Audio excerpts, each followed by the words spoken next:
Hi friends, Kavichandra audio நாவல் சேனலுக்கு அன்புடன் உங்களை வரவேற்கிறேன்.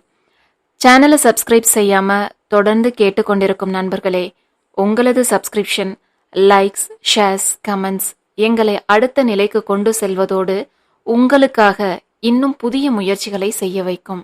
அதனால் மறக்காமல் சேனலை சப்ஸ்கிரைப் பண்ணிட்டு உங்களது அன்பை லைக்ஸ், ஷேர்ஸ், கமெண்ட்ஸ் மூலமாக எங்களுக்கு தெரிவியுங்கள்.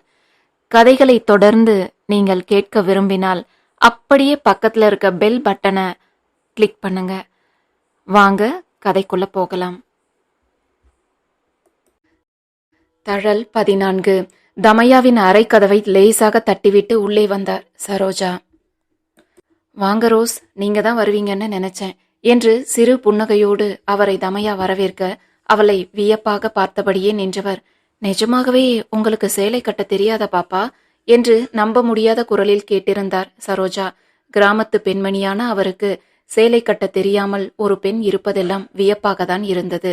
அதில் உண்டான ஆச்சரியத்தோடு அவர் கேட்டிருக்க, அட என்ன ரோஸ், என்ன பார்த்தா பொய் சொல்றது போலவா இருக்கு என்றாள் தமயா. அச்சோ, பொய் சொல்றீங்கன்னு சொல்லல பாப்பா, பெரிய தம்பிக்கிட்ட வம்பு செய்றீங்களோன்னு தான் என்று அவர் நிஜமாகவே சொல்லவும், நான் ஏன் பொய் சொல்ல போறேன் ரோஸ், நிஜமாவே எனக்கு சேலை கட்ட தெரியாது என்று சாதாரண குரலில் கூறியவள் சட்டென அவரை திரும்பி பார்த்து, ஓ, நீங்க கேக்குறத பார்த்தா இப்படி சொல்லி உங்க பெரிய தம்பி கூட அப்படி இப்படின்னு ஏதாவது ரொமான்ஸ் செய்ய நினைச்சேன்னு யோசிக்கிறீங்களோ என்றால் அவரை வம்பிழுக்கும் குரலில் தமயா. அட என்ன பாப்பா, நீங்க இதையெல்லாம் ஏன் கிட்ட பேசிட்டு என வாயை பொத்தி கொண்டு வெட்கத்தோடு புன்னகைத்தார் சரோஜா. நான் ரொமான்ஸ் செய்ய போறேனான்னு தானே கேட்டேன், உங்களையா ரொமான்ஸ் செய்ய சொன்னேன், அதுக்கு ஏன் இவ்வளவு வெக்கம்? எப்படிதான் உங்களை வச்சுட்டு சமாளிச்சாரோ நம்ம ஸ்மால் கிங் என்றவள் சட்டென நினைவு வந்தவளாக, ஆமா, எங்க நம்ம ஸ்மால் கிங், 2 நாளா ஆளையே காணோம் என்றால் கேள்வியாக அவர் முகம் பார்த்து தமையா. அது அவங்க தம்பி பேத்தி பெரிய மனுஷியாகி இருக்கு பாப்பா, அதான் சடங்குக்கு ஊருக்கு போயிருக்காங்க. வழக்கமா நாங்க 2 பேரும் சேர்ந்து தான் போவோம். ஆனா இப்போ இங்க இருக்க நிலைமைக்கு 2 பேரும் ஊருக்கு போகணும், லீவு வேணும்னு போய் கேட்டா மேடம் அவ்வளவுதான் ஒரு வழி ஆக்கிடுவாங்க. அதனால அவரை மட்டும் போயிட்டு வர சொல்லி அனுப்பி வச்சேன் என்று பேசிக்கொண்டே தமையா எடுத்து வைத்திருந்த சேலையை பிரித்து உதறினார் சரோஜா. ஓ என்று அதை உள்வாங்கிக் கொண்டவள் வேறு எதுவும் பேசவில்லை. அதற்குள் தமையாவை நிமிர்ந்து பார்த்திருந்த சரோஜா, என்ன இருந்தாலும் உங்களுக்கு என்ன விட அவங்கள தான் ரொம்ப பிடிக்கும் இல்ல பாப்பா, அவங்கன்னாவே உங்களுக்கு தனிதான் இல்ல என்று லேசான குறைப்பட்டு கொள்ளும் குரலில் கேட்டார் சரோஜா. அச்சோ, அப்படியெல்லாம் இல்ல ரோஸ், எனக்கு நீங்க 2 பேருமே ஒண்ணுதான், உங்க 2 பேரையுமே எனக்கு ரொம்ப பிடிக்கும் என்று சொன்ன தமையாவை அவர் நம்பாமல் பார்க்கவும், எங்களுக்கு சொந்தம்னு பெருசா யாரும் இல்ல ரோஸ், சின்ன வயசுல இருந்து எல்லா பசங்களையும் பார்க்கும்போது நமக்கு மட்டும் ஏன் இப்படி யாருமே இல்லையேன்னு ரொம்ப ஏக்கமா இருக்கும். அப்போ எல்லாம் நான் இங்க தான் வருவேன். மாலா அத்தை தான் என்னை அவ்வளவு பாசமா பார்த்துப்பாங்க. ஆனாலும் தாத்தா பாட்டி உறவும் அந்த அன்பும் எனக்கு கிடைக்காமலே இருந்தது. இதுல இந்த நிக்கி பையனுக்கு மட்டும் 3 தாத்தா 3 பாட்டி எல்லாரும் சேர்ந்து அவனை அப்படியே தாங்கு தாங்குன்னு தாங்குவாங்க. அப்போ எல்லாம் எனக்கு ஏக்கமா இருக்கும். அப்பாவுக்கு சொந்தம்னு யாரும் இல்லை. ஆனா அம்மா பக்க தாத்தா அம்மாவோட சின்ன வயசுலேயே இறந்துட்டாங்க. பாட்டியும் கிராமத்தை விட்டு அதிகமா இங்க வரமாட்டாங்க. எங்களாலையும் அங்க போய் ரொம்ப நாள் இருக்க முடியாது.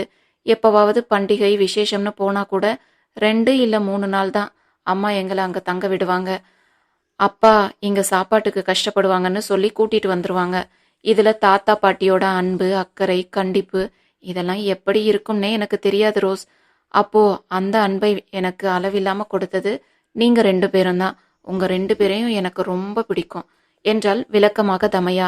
இதை கேட்டு நெகிழ்ந்தவர் தமையாவின் கன்னத்தை அன்போடு பற்றி, நாங்க எப்பவும் உங்களுக்கு தாத்தா பாட்டி தான் பாப்பா என்றார் அந்த குழந்தைகள் இல்லாத முதிய பெண்மணி. அதற்கு புரிதலான ஒரு புன்னகையையே பதிலாக கொடுத்தவள், இப்படியே நாம பேசிட்டு இருந்தோம்னா உங்க பெரிய தம்பி நம்ம 2 பேரையும் பார்வையாலேயே எரிச்சிடுவாரு, சீக்கிரம் கிளம்புன்னு சொல்லிட்டு போனாரு, வேகமா எனக்கு சாரி கட்டிவிடுங்க என்றாள் தமையா. அதில் அவசரமாக அவளுக்கு சேலையை கட்டிவிட துவங்கியவர், இன்னும் எத்தனை நாள் பாப்பா இப்படியே சேலை கட்ட கத்துக்காம இருக்க போறீங்க? கொஞ்சம் கொஞ்சமா கத்துக்கோங்க, நேரம் கிடைக்கும் போது நானே வந்து சொல்லித்தரேன் என்றார் சரோஜா. ஆமா, இத கட்ட கத்துக்கிட்டு எக்ஸாம் எழுதி பாஸ் செஞ்சு சர்டிபிகேட் வாங்க போறேனா என்ன? போங்க ரோஸ், என்னைக்கோ ஒரு நாள் கட்ட போறேன், அதுக்கு ஏன் இவ்வளவு சீன் என்று சலித்து கொண்டாள் தமையா. அதில் வேறு எதுவும் பேசாமல் சரோஜா சேலை கட்டி முடிக்கவும் நிமலன் அந்த அறைக்குள் மீண்டும் வரவும் சரியாக இருந்தது. அவர்கள் இப்படி படுக்கைக்கு அருகில் நின்று சேலை கட்டி கொண்டிருப்பார்கள் என அவன் கொஞ்சமும் எதிர்பார்த்திருக்கவில்லை.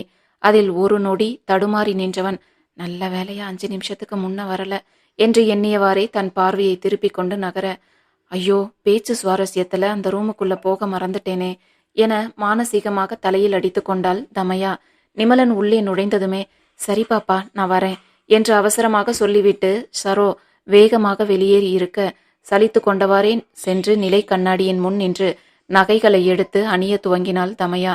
அதே நேரம் கிட்டத்தட்ட கிளம்புவதற்கு முழுதாக தயாராகி நின்றிருந்த நிமலன் அவளை கேள்வியாக திரும்பி பார்த்து, முடிஞ்சதா, கிளம்பலாமா என்றான்.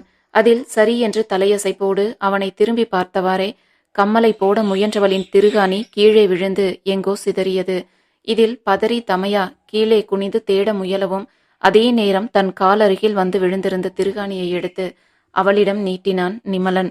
அதை ஒரு பதட்டத்தோடே வாங்கியவள் அவனை தயக்கத்தோடு பார்த்தவாறே வேகமாக அதை போட்டு முடிக்க, அடுத்து நெக்லஸை அணிய முயன்றவளின் கைகள் நிமலனின் பார்வையில் லேசாக தடுமாறியது.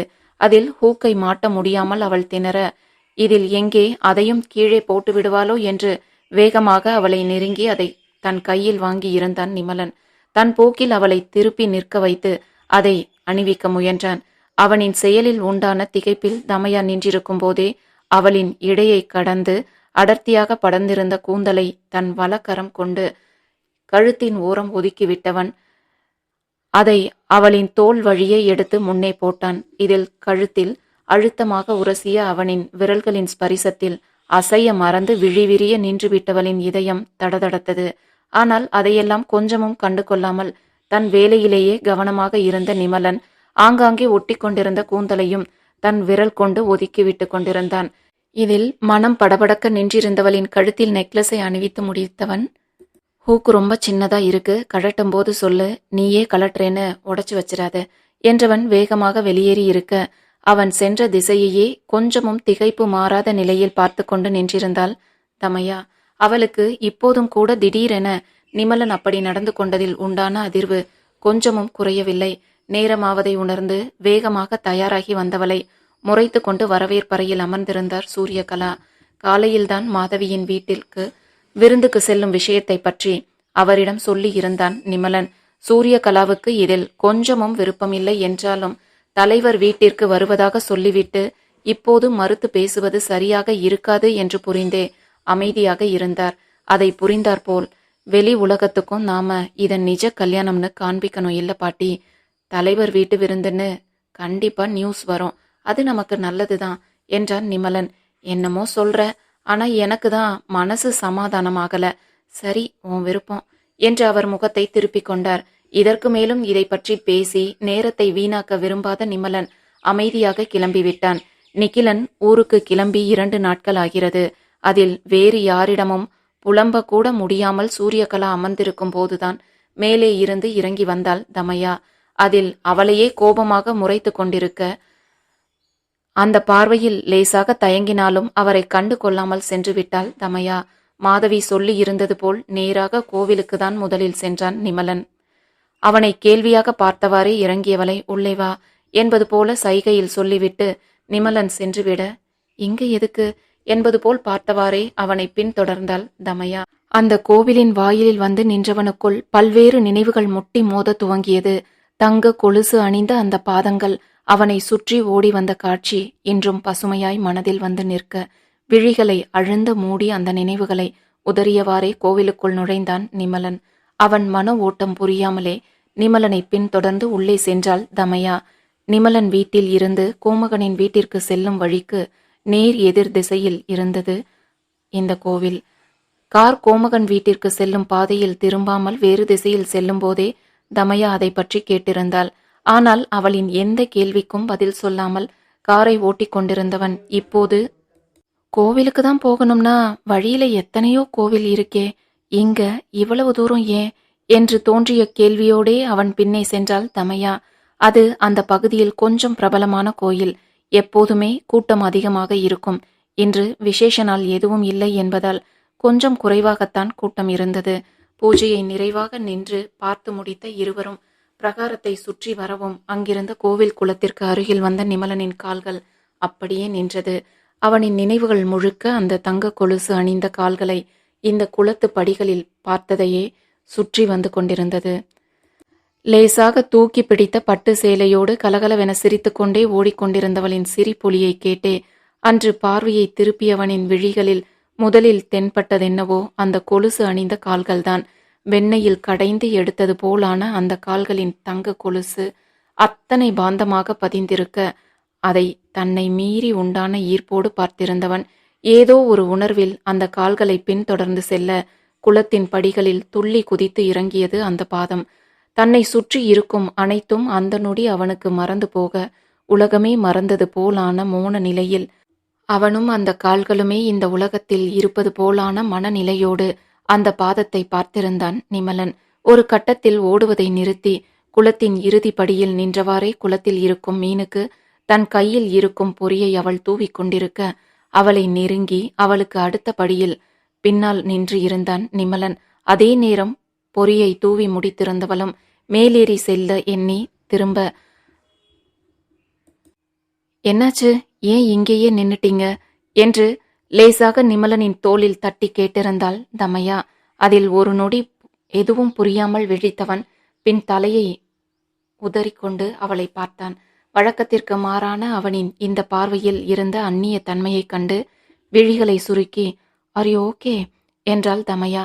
அதற்குள் தன்னை நிலைப்படுத்திக் கொண்டிருந்தவன் அவளுக்கு பதில் ஏதும் சொல்லாமல் வேகமாக அங்கிருந்து வெளியேற, "என்னாச்சு இந்த லேம்ப் போஸ்டுக்கு?" என்று அவன் சென்ற திசையையே பார்த்து கொண்டிருந்தவள் திரும்பி அந்த குளக்கரையை ஒரு முறை எட்டி பார்த்தாள். அங்கொன்றும் இங்கொன்றுமாக சிறுவர்கள் அமர்ந்து மீனுக்கு பொறி போட்டு கொண்டிருந்தனர். வித்தியாசமாக எதுவும் தெரியாததில் குழம்பி தமையா நிற்கும் போதே நிமலன் கோவிலில் இருந்து வெளியே சென்று இருந்தான்.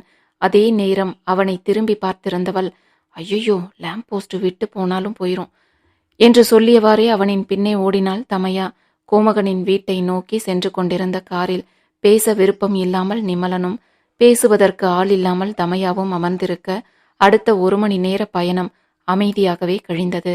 கோமகனின் வீட்டிற்குள் கார் நுழைந்து நிற்கவும் இவர்களுக்காகவே காத்திருந்தது போல ஆரத்தி தட்டுடன் வெளியில் வந்தார் மாதவி. அவரை கண்டதும், "இதெல்லாம் எதுக்கு மாதுமா?" என்று சலிப்போடு நிமலன் கேட்கவும், "புதுமண தம்பதிகளை வேற எப்படி வரவேற்பாங்கன்னு நீதான் சொல்லேன்" என்றார் லேசான கோபத்தோடு மாதவி. அதில் சட்டென தணிந்து வந்தவன், "சரி, உங்க விருப்பம் போல செய்ங்க" என்றதும் தன் அருகில் நின்றிருந்தவனை வியப்பாக நிமிர்ந்து பார்த்தாள் தமையா. அதே நேரம் அவளின் மனமோ, "அட, இங்க பாருடா, நம்ம லேம்ப் போஸ்ட் அடக்கவும் ஒரு ஆள் இருக்கு போலிருக்கே" என்று எண்ணியது. அதற்குள் இருவருக்கும் ஆரத்தி எடுத்து முடித்திருந்தவர் தமையாவின் இந்த திகைத்த நிலையைக் கண்டு, "என்னடி பொன்னே, என்ன ஞாபகம் இருக்கா உனக்கு?" என்றார் அன்போடான குரலில் மாதவி. "அச்சோ, எனக்கு அம்னீஷியான்னு உங்ககிட்ட யாரோ தப்பா சொல்லியிருக்காங்க" என்றாள் துடுக்காக தமையா. அதை கேட்டு மாதவி புரியாமல் நெற்றியை சுருக்கவும் அவளை திரும்பி முறைத்தான் நிமலன். அதில் சட்டென தன் முகத்தை அப்பாவியாக மாற்றிக்கொண்டவள், "ஓ, நல்ல ஞாபகம் இருக்கு, தலைவர் வீட்டம்மா" என்றவளை கண்டனமாக பார்த்தவர், "நிமலனுக்கு நான் பாட்டி, ஆனா அவன் மாதுமான்னு தான் என்ன கூப்பிடுவான், நீயும் அப்படியே கூப்பிடு" என்றார் மாதவி. சரி" என்று பவ்யமாக தமையா சொல்லவும் புன்னகையோடு இருவரையும் பார்த்தவர், "சரி, உள்ள வாங்க" என்றார் மாதவி. இவர்கள் வந்தபோதே வாயிலுக்கு வந்து நின்றிருந்த கோமகன் திருமணம் முடிந்து முதன் முறையாக தன் வீட்டிற்கு வந்திருக்கும் நிகழனை நெகிழ்வோடு பார்த்தவர் அன்போடு அணைத்து, "வா கண்ணா, உன்னை மட்டும் கதிரவன் இப்படி பார்த்திருந்தா" என்று தன்னையும் மீறி சொல்லிவிட்டவர் உடனே சட்டென அதை உணர்ந்து வார்த்தையை அப்படியே நிறுத்த அதற்குள் அவர் சொல்ல வந்ததை கணித்திருந்த நிமலனின் முகம் இறுகியது. அதை கவனித்துவிட்ட மாதவி, "வயசுதான் ஆகுதே தவிர கொஞ்சம் கூட எங்க எதை பேசணும்னு தெரியல, இதுல ஒரு கட்சிக்கு தலைவர் வேற" என்று மெல்லிய குரலில் முணுமுணுத்தவாறே கோமகனை முறைத்து கொண்டு மாதவி இருவரையும் உள்ளே அழைத்து சென்றார். அதில், "ஊருக்கே ராஜாவா இருந்தாலும் வீட்டுக்கு அவன் உதவாக்கறதாண்டா" என்றவாறே திரும்பியவர் தன் உதவியாளர் பாண்டியன் சிறு புன்னகையோடு அருகில் நிற்பதைக் கண்டு, "என்னடா, உன் வீட்டுல உன்னை தலையில தூக்கி வச்சு கொண்டாடுவாங்களா என்ன?" என்றார் கோமகன். அதற்கு மறுப்பாக தலையசைத்து, "இதைவிட மோசமாக திட்டுவாங்க தலைவரே" என்றார் பாண்டியன். அப்புறம் என்ன, வா என அவரும் சிறு புன்னகையோடு உள்ளே சென்றார். அதற்குள் இருவரையும் உட்கார வைத்து மாதவி பரிமாறிக் கொண்டிருக்க அங்கு சென்று அமர்ந்தார் கோமகன். அத்தனையையும் நிமலனுக்கு பிடித்த ஐட்டங்களாக செய்து இருக்க அதையெல்லாம் எடுத்து வைத்தவாறே, உனக்கு என்ன பிடிக்கும்னு தெரியல தமயந்தி, இதெல்லாம் சாப்பிடுவதானே என்றார் கவலை குரலில் மாதவி. அச்சோ மாதுமா, நான் சாப்பாடுன்னு எழுதி காட்டினாலே அதை சாப்பிடுவேன், நீங்க இதை பத்தியெல்லாம் கவலையே படாதீங்க என்றவளை கண்டு அவர் புன்னகைக்க கோமகனும் சிறு சிரிப்போடே அவளின் பேச்சை பார்த்திருந்தார். இப்படியே கலகலப்பாக அவர்களின் உணவு நேரம் செல்ல ஏதிலும் கலந்து கொள்ளாமல் ஒரு பார்வையாளனாக மட்டும் அங்கு அமர்ந்திருந்தான் நிமலன். ஆனால் அதற்கு நேர்மாறாக தமயா சில நிமிடங்களிலேயே அவர்களில் ஒருத்தியாக மாறியிருந்தாள். அத்தனை உரிமையாக கேலியும் கிண்டலுமாக அவள் பேசிக் கொண்டிருக்க ஒரு கட்டத்தில் கோமகன் ஏதோ வேலையாக எழுந்து சென்று விட்டிருக்க தன்னை மறந்து சிரித்து கொண்டிருந்த மாதவி தன்னையும் மறந்து, மாலா ஏன் உன்னை நிமலனுக்கு கல்யாணம் செய்ய நினைச்சான்னு இப்போதான் புரியுது என்றிருந்தார். இதை கேட்டு சாப்பிட்டு கொண்டிருந்த நிமலனின் கைகள் அப்படியே நின்றது. அவன் சிறு அதிர்வோடு நிமிர்ந்து மாதவியை பார்க்க அதே நேரம் அவ்வளவு நேரம் வளவளத்துக் கொண்டிருந்த தமயாவின் பேச்சும் அப்படியே நின்றது. இந்த வார்த்தைகளை கேட்டதில் அவளிடமுமே அப்படி ஒரு அதிர்வு. இதில் இருவருமே அசைவின்றி அப்படியே அமர்ந்திருக்க இவர்களின் அதிர்வை கவனிக்காமல் எப்போதோ சமையலறைக்குள் சென்று விட்டிருந்தார் மாதவி. பின் இருவரும் ஒருவரையொருவர் பார்க்க தயங்கி பார்வையை திருப்பிக் கொள்ள திரும்பி அங்கே வந்த மாதவி இவர்களின் மனநிலை புரியாமல் பேசிக்கொண்டே சென்றார். அதன்பின் கோமகன் நிமலனை தன் அலுவலக அறைக்கு அழைத்து பேச துவங்கிவிட இருவருக்கும் நேரம் சென்றதே தெரியவில்லை. மாலை இருள் கவிழ துவங்கிய பின்பே பேச்சை முடித்துக்கொண்டு வெளியில் வந்த நிமலன் அங்கிருந்து கிளம்ப தயாராக வெளியில் பலத்த மழை வெளுத்து வாங்கி கொண்டிருந்தது. அவனை ஆட்சேபமாக பார்த்த மாதவி, இந்த மழையில இந்த நேரத்துல அவ்வளவு தூரம் போக போறீங்களா? அதெல்லாம் வேண்டாம், இன்னைக்கு 2 பேரும் இங்கேயே தங்கிடுங்க என்றார் கண்டிப்பான குரலில் மாதவி. அதை கேட்டு திகைத்தவன், என்னது? இல்ல இல்ல, நாங்க கிளம்புறோம் மாதுமா, கார்ல தானே போறோம் எனவும், நியூஸ் பாத்தியா நீ? பலத்த காற்றுடன் மழை, ஆங்காங்கே மரம் வேற சாயுதான், இந்த நேரத்துல கார்ல போறது கூட பாதுகாப்பு இல்ல, அதெல்லாம் உங்களை எங்கேயும் அனுப்ப மாட்டேன் என்றார் முடிவான குரலில் மாதவி. இதில் தனக்கு சாதகமாக பேசுவார் என கோமகனை திரும்பி நிமலன் பார்க்கவும் அவரும், மாது சொல்றதுதான் சரி நிமலா, இந்த நேரத்துல போகாதீங்க, நேத்து கூட பார்க்கிங்ல நிறுத்தி இருந்த கார் மேல நைட் அடிச்ச காத்துல ஒரு மரம் சாஞ்சி இருக்கு என்றார். இதில் செய்வதறியாது பார்த்தவனால் சட்டென தன் வழக்கம் போல் இவர்களை எதிர்த்து தன் முடிவை அங்கு செயல்படுத்த முடியவில்லை. அவர்கள் மேல் வைத்திருந்த மரியாதை அவனை தடுக்க, என்ன சூர்யா ஏதாவது சொல்லுவான்னு யோசிக்கிறியா? நானே அவகிட்ட சொல்லிக்கிறேன் என்று அப்போதே அலைபேசி எடுத்து சூர்யா கலாவுக்கு அழைத்து விட்டிருந்தார் மாதவி. அடுத்து இவர் என்ன சொன்னாரோ, பதிலுக்கு அவர் என்ன பேசினாரோ எதுவும் இருவருக்கும் தெரியவில்லை. ஆனால் இவர்களிடம் வந்தவர், அதெல்லாம் சொல்லிட்டேன், நீங்க இங்கதான் தங்குறீங்க என்றார் மாதவி. இதற்கு மேலும் அதை மறுக்க முடியாமல் சம்மதித்து இருந்தான் நிமலன். அதில் உண்டான சந்தோஷத்தோடு அழைத்து சென்று இருவருக்குமான அறையை காண்பித்தார் மாதவி. அதன்பின் இரவு உணவுக்கு தயார் செய்ய அவர் சென்றுவிட நிமலனும் சூரியகலாவிடம் பேச எண்ணி வெளியே வந்தான். மழையின் காரணமாக வெளியில் செல்ல முடியாமல் வீட்டிற்கு முன்பக்கம் இருந்த சிட் அவுட்டில் சென்று நின்று அவன் பேசிக் கொண்டிருக்க அறைக்குள்ளேயே அமர்ந்திருக்க முடியாமல் மெல்ல எழுந்து வெளியில் வந்தவள் சமையல் செய்பவருக்கு என்ன செய்ய வேண்டும் என சொல்லிவிட்டு மாதவி வெளியில் வருவதைக் கண்டு அங்கு சென்றாள். வாமா, என்ன போர் அடிக்குதா? நிமலன் கூட பேசிட்டு இருக்க வேண்டியதுதானே எனவும் அதுவரை புன்னகை பூசியிருந்த அவள் முகம் இறுக்கமாக மாறியது. அதை சரியாக கவனித்து விட்டவரும், உன்கிட்ட கொஞ்சம் பேசலாமா தமயந்தி என்றார். அதற்கு ஆம் என அவளின் தலை அசையவும் சற்று தள்ளி அழைத்து சென்று அமர வைத்தவர், உங்களுக்குள்ள என்ன நடக்குது தமயந்தி என்றவரை கேள்வியாக நிமிர்ந்து பார்த்தாள் தமயா. இன்னும் உங்க வாழ்க்கையில எதுவும் சரியாகலன்னு எனக்கு தெரியும் எனவும் லேசான திகைப்போடு தமயா அவரை பார்க்க அதே நேரம் சூரியகலாவோடு பேசி முடித்து உள்ளே வந்த நிமலனின் கால்கள் இந்த வார்த்தையை கேட்டு அப்படியே நின்றது. சொல்றேன்னு தப்பா நினைச்சுக்காத, இது விளையாட்டு இல்ல, உங்க வாழ்க்கை. நிமலனுக்கு வாழ்க்கையில எத்தனையோ வழிகள், உன்னை இயல்பாய் ஏத்துக்க முடியாம ஏதேதோ தயக்கங்கள் இருக்கலாம், அதை நீ நினைச்சா சரி செய்யலாம் என்றவரை ஆரம்ப கட்ட அதிர்வில் இருந்து மீண்டு பார்த்தவள், அச்சோ அப்படியெல்லாம் எதுவும் இல்ல மாதுமா என்றிருந்தாள் தமயா. இல்லைன்னா சந்தோஷம்தான், சின்ன வயசுல உன்னை பார்த்தது, அதுக்கு பிறகு இப்போதான் உன்னை பார்க்கறேன். முன்ன இந்த கல்யாணத்துக்கு ஜெயதேவ் பொண்ணுங்கிற ஒரு காரணமே எனக்கு போதுமானதா இருந்தது. ஆனா இப்போ நிஜமாவே நீ ரொம்ப நல்ல பொண்ணா இருக்க, இப்படியே இரு. சீக்கிரம் உன் வாழ்க்கையை சரி செஞ்சுக்கப்பார். கடந்த சில வருஷமாவே நிமலன் சந்தோஷமா இல்ல. இனியாவது அவன் சந்தோஷமா இருக்கணும். நல்ல பிள்ளை அவன். அவனே கோபமா ஏதாவது நடந்துக்கிட்டாலும் கொஞ்சம் நீ விட்டு கொடுத்து போடா. விட்டு கொடுத்தவங்க கெட்டு போக மாட்டாங்க. புரியுதா நான் சொல்றது என அவள் கன்னத்தை பிடித்து கொஞ்சலாக கேட்டார் மாதவி. மாதுமா, உங்க கவலை எனக்கு புரியுது. ஆனா நிஜமாவே எங்களுக்குள்ள எந்த பிரச்சனையும் இல்ல. அவர் ஆரம்பத்துல கொஞ்சம் கோபமா இருந்தது என்னவோ உண்மைதான். ஆனா சீக்கிரமே அதெல்லாம் மாறி போச்சு என்றாள் தமையா. இது மட்டும் உண்மையா இருந்தா எனக்கு சந்தோஷம்தான். நீங்க வாழ வேண்டிய பிள்ளைங்க. எப்பவோ நடந்த எதையோ பிடிச்சு கோபத்தை வளர்த்துக்காம சந்தோஷமா வாழுங்க. நிமலன் குணத்துக்கும் அறிவுக்கும் கூடிய சீக்கிரம் எங்கேயோ உயரத்துல போய் உட்காருவான் என்றார் மாதவி. என்ன மாதுமா நீங்க? ஜெயதேவ் பொண்ணா இருக்கும்போதே என் மானத்தை காப்பாத்த இந்த கல்யாணத்துக்கு எதிரி வீட்டு பொண்ணுன்னு தெரிஞ்சும் சம்மதிச்சவர். அவர் பொண்டாட்டிய சரியா பாத்துக்க மாட்டாரா? அதெல்லாம் எப்பவோ என்ன ஜெயதேவ் பொண்ணுன்னு அவர் மறந்துட்டாரு.